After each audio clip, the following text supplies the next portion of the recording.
Aujourd'hui, on va parler hook. Chacun des hooks présents dans cette vidéo a été testé pour nos clients et je peux l'affirmer, ils captent l'attention. Et c'est pas si difficile. Pourtant, je vois énormément de e-commerçants passer à côté de leurs hooks. C'est parce que depuis Andromeda, les hooks doivent être pensés différemment. La publicité, elle a changé. Le football, il a changé. Andromeda présente maintenant vos publicités à des audiences de plus en plus haut dans le tunnel de conversion. Et c'est pour ça que vous devez réfléchir vos hooks et vos créas pour convertir des publics qui sont pas conscients de l'existence de votre produit, pas conscients de l'existence d'une solution à leurs problèmes et parfois même pas conscients de leurs problèmes. Fini l'époque où il était crucial de parler de votre produit dans les premières secondes de la vidéo et ensuite de choisir à quel public vous alliez le montrer. C'est pour ça que chez Oh My Gods, nous avons dû changer la manière dont nous réfléchissions nos hooks. Et dans cette vidéo, je vais tout vous révéler. Et pour voir comment on peut créer des publicités qui convertissent pour votre business, prendre rendez-vous avec nous, c'est le premier lien dans la description. Premier hook, le hook d'investissement. Dans ce hook, on explique l'investissement en temps, en argent ou en énergie qu'il a fallu pour répondre à un problème. Mais pour que ce hook fonctionne, il faut vraiment parler de ce que votre audience a vécu. Le meilleur moyen de faire, c'est d'aller lire les commentaires, lire les avis sur vos produits, lire les avis chez vos concurrents et même d'aller chez Amazon. Regardez les commentaires. Vous allez scraper tout ça, tout enregistrer dans un document Excel et ensuite le nourrir à ChatGPT pour lui demander d'extraire les tentatives manquées. C'est-à-dire les choses que votre audience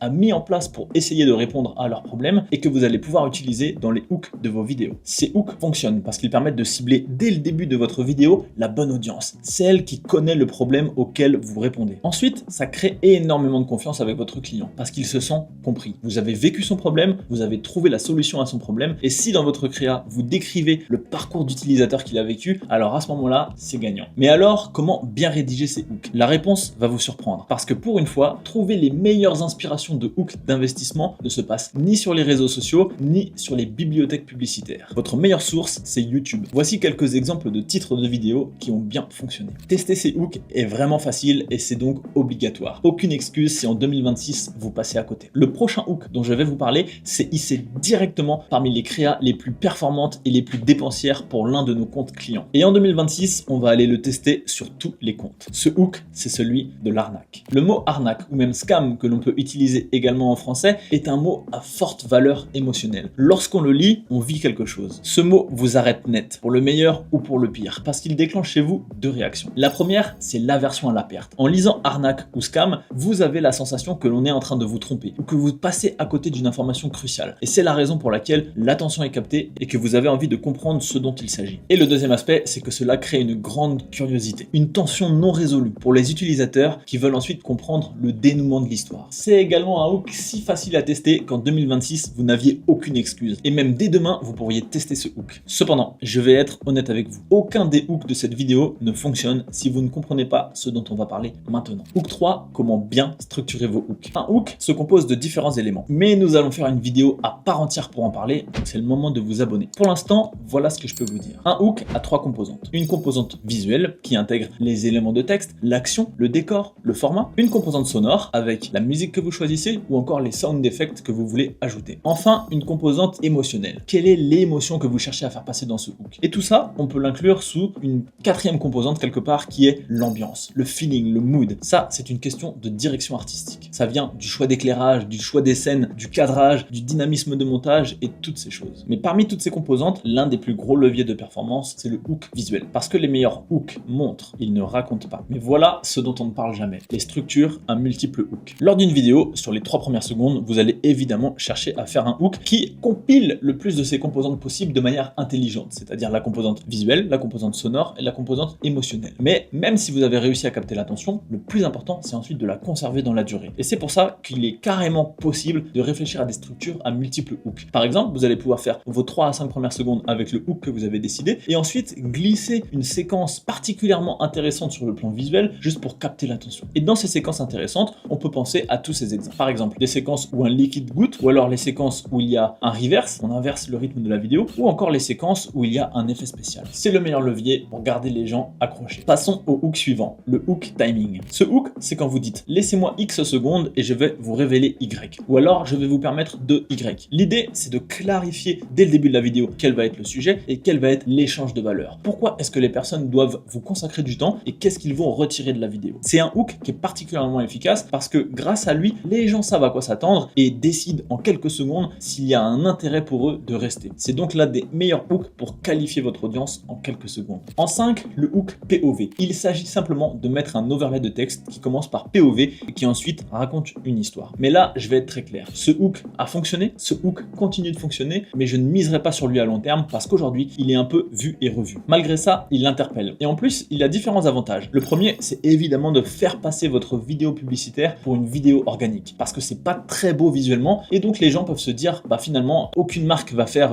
quelque chose d'aussi moche pour me vendre quelque chose. Donc comme ça, vous passez sous les filtres subconscients de vos prospects. La deuxième chose, c'est qu'il est très populaire. Évidemment, on l'a vu partout et donc votre audience sera directement plus familière de ce genre de format et c'est comme ça que vous allez pouvoir lever leurs barrières d'attention, celles qui font qu'ils se méfient de la publicité lorsqu'ils sont en ligne. Mais puisqu'il est vu et revu, ce genre de hook doit être retravaillé, repensé et réfléchi de manière à vraiment laisser un impact. Et c'est pour ça que dans ce genre de hook, vous allez devoir chercher des mots à fort impact émotionnel pour que votre publicité soit plus impactante. Des choses comme POV, tu détestes X, POV, tu vis un calvaire à cause de X, POV, tu traverses l'enfer à cause de X, et vraiment tous ces mots à forte connotation émotionnelle. En 6, le hook founder. Aussi bonnes que soient les publicités que l'on crée pour l'un de nos clients, tous les mois, nous sommes challengés par les publicités de fondateurs. Parce que la vérité, c'est qu'ouvrir la vidéo en disant « j'ai fondé telle marque pour telle raison » ou alors « je suis le fondateur de X et je vais vous révéler ceci » crée énormément de crédibilité en quelques secondes pour votre marque. Parce que assumer publiquement que l'on est le fondateur d'une marque prouve que cette marque est crédible, qu'on peut la suivre et donc qu'il y a des raisons de lui faire confiance. Et malgré le fait qu'on soit challengé par ces hook founders, on est quand même venu aider notre client à mieux les structurer, à mieux les rédiger pour augmenter encore leur impact. Et c'est pour ça que quelle que soit votre stratégie créa, c'est toujours intéressant d'avoir un œil extérieur qui prend du recul sur ce que vous faites pour vous aider à passer au niveau suivant. Alors si vous cherchez ce genre d'œil extérieur, vous savez où nous trouver. Cliquez sur le premier lien dans la description pour prendre rendez-vous avec nous. En 7, le hook émotionnel. Le meilleur moyen de capter et d'engager votre audience et de leur faire vivre une émotion. Les réactions que l'on fait apparaître dans les hooks, pour peu qu'elles soient sincères, authentiques ou alors bien imitées, permettent directement de projeter le client, le prospect dans un univers émotionnel. Alors, vous pouvez utiliser des hooks à forte connotation émotionnelle comme les gens me détestent parce que je X, encore plus efficace si derrière les gens vous nommez l'ennemi commun de tous vos prospects, ou d'autres hooks comme je me suis mis à pleurer quand. Ce sont de très grandes tendances que j'ai observées en organique et qui sont parfaitement déclinables en ads. Et ça, c'est un bon réflexe à avoir. Ce qui marche en organique va probablement marcher en ads pour les raisons que l'on a évoquées sous le hook POV. Le hook 8, pourquoi personne ne m'a dit? C'est un hook qui crée une certaine dissonance cognitive chez vos prospects et qui permet de suggérer qu'il existe une information cachée ou alors qu'ils sont en train de faire quelque chose de leur quotidien de la mauvaise manière. Et cette dissonance, elle capte l'attention et elle nous pousse à regarder parce que notre cerveau veut résoudre ce problème, résoudre cette complexité. C'est également une excellente manière de rendre votre contenu relatable, c'est-à-dire que vos prospects puissent s'identifier à ce dont vous parlez. Le 9e hook est extrêmement simple et pourtant extrêmement pertinent, particulièrement depuis la mise à jour Andromeda. Dans ce hook, vous allez juste commencer votre phrase par « si vous êtes », si vous avez, si vous gagnez. Dans cette phrase, votre hook devient votre ciblage. En quelques secondes, vous allez identifier l'audience à qui s'adresse votre message. Et le meilleur moyen de faire, c'est évidemment de la mentionner ou alors de faire apparaître dans votre publicité des gens qui appartiennent à la même catégorie que l'audience ciblée. Avec ce hook, vous allez pouvoir mettre les gens dans des cases quelque part et les personnes qui vont tomber sur votre vidéo vont s'auto-sélectionner en décidant en quelques secondes si la vidéo leur convient ou non. Les meilleures manières de faire ces hooks en si vous, c'est de commencer par des données sociodémographiques, c'est-à-dire le sexe, l'âge, la situation professionnelle ou le statut marital du foyer quelque part. Donc par exemple, en âge, vous allez pouvoir commencer un hook en disant si vous avez plus de 50 ans et que, vous pouvez le combiner avec le sexe. Si vous êtes une femme de 50 ans et plus, voilà, ça vous fait un hook qui identifie directement la cible. Pour ce qui est du statut social, vous pouvez commencer par si vous êtes célibataire et que vous avez du mal à X, ou alors encore si vous venez d'avoir un enfant X. Ça, c'est la meilleure manière de cibler et de qualifier votre audience. Et puis on peut évidemment penser donc aux données professionnelles et aux questions de statut. Si vous êtes avocat, si vous êtes coach sportif, etc. Et voilà, sur les premiers mois de 2026, nous allons fortement miser sur la plupart de ces hooks. Mais on va surtout continuer d'en explorer des nouveaux. Et alors pour suivre les tendances et les nouveautés social media et social media advertising de 2026, vous savez où vous abonner. Mais surtout, si vous souhaitez gagner des années dans vos tests et passer directement à la vitesse supérieure, vous pouvez nous contacter pour qu'on travaille avec vous. Il nous reste 2 places pour les 3 premiers mois de janvier, alors pour prendre rendez-vous, c'est dans la description sur le premier lien. On se voit bientôt, c'était Erwan de chez Oh My Gods.